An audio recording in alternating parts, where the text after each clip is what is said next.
thank you very much for coming onto the podcast. It's really lovely to have you on, Hannah. Thank you so much for your time. Thanks for And inviting me. yeah, so do you think that you could just start off by telling us what is alternative classical and how did it come about? Yeah, so I'm the co-founder and director of Alternative Classical.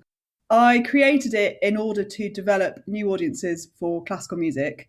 I really thought that there were so many more people, especially in their 20s and 30s, who would really love classical music if it was packaged in a way that would be interesting to them.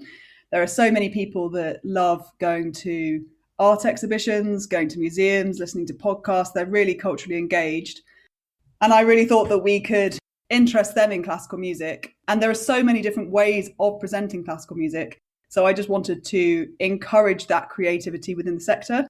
So a lot of the events that I represent and talk about are not your traditional setup. So they probably wouldn't be a straight concert in a concert hall setting. They might be perhaps classical music presented in a sort of gig style. So with the audience standing up, shorter sets, being able to drink, being able to socialize, perhaps having some cross arts elements as well as classical music.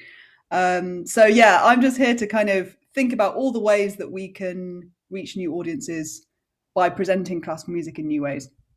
It's all sorts of things, really. So firstly, we are an artist management agency now. That only happened in the last year during the pandemic.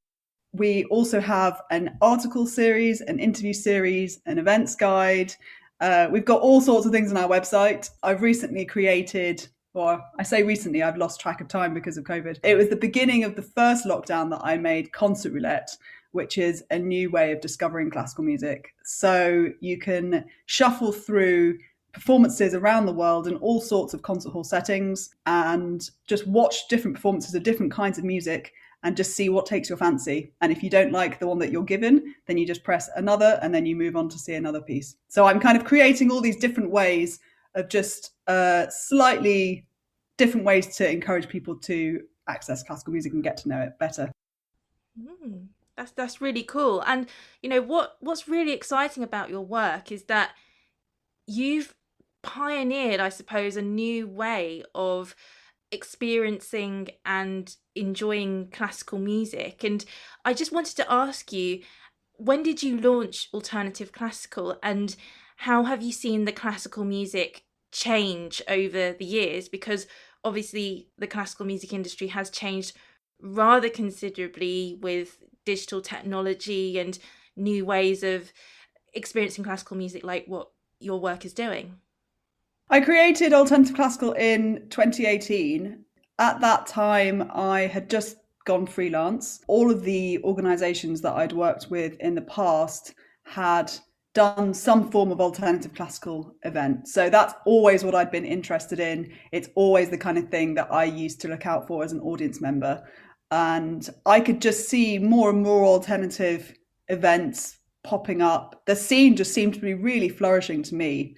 And there just seemed to be so many exciting packages and experiences and ways of presenting music. But then it was really strange because that was the world that I felt a part of, both as a producer, a marketer, and also as an audience member. But then I didn't really see that version of classical music or that scene sort of represented in the media. So everything that I was reading online and everything that was reported on in the mainstream press seemed to be the much more traditional events. So you'd read about the proms, for example, a lot, but there were so many fringe experimental events that I was going to that I just never really saw mention of. And a lot of my friends would say to me, people who didn't work in the industry, oh, how did you hear about these events? Because they just, a lot of people were like, wow, what is alternative classical? What is that? And so I would explain some of these things that I was going to, and they just couldn't figure out, oh, how do you get to know about these things? Because I just never read about them.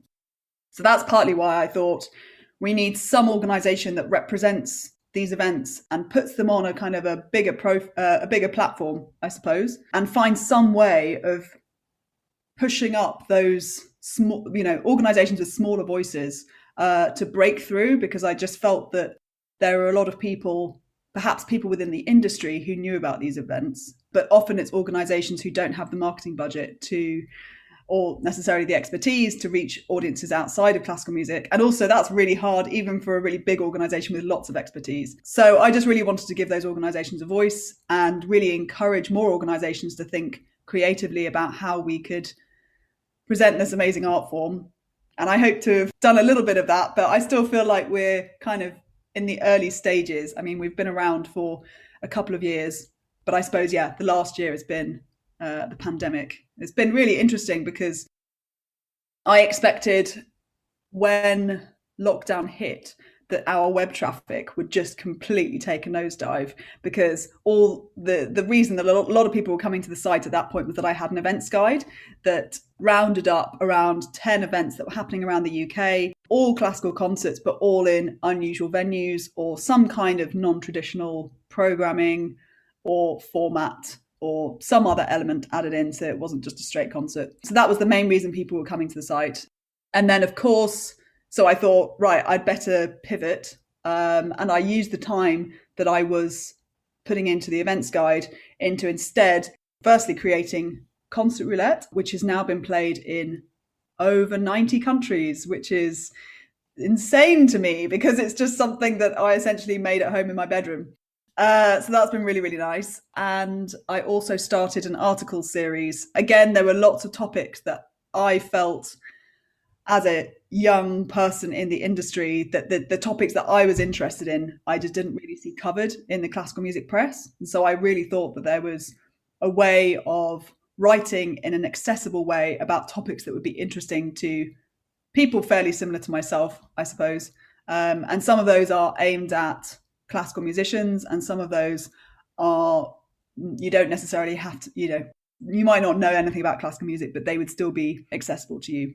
So a few examples. My most popular article has been 10 contemporary Black composers.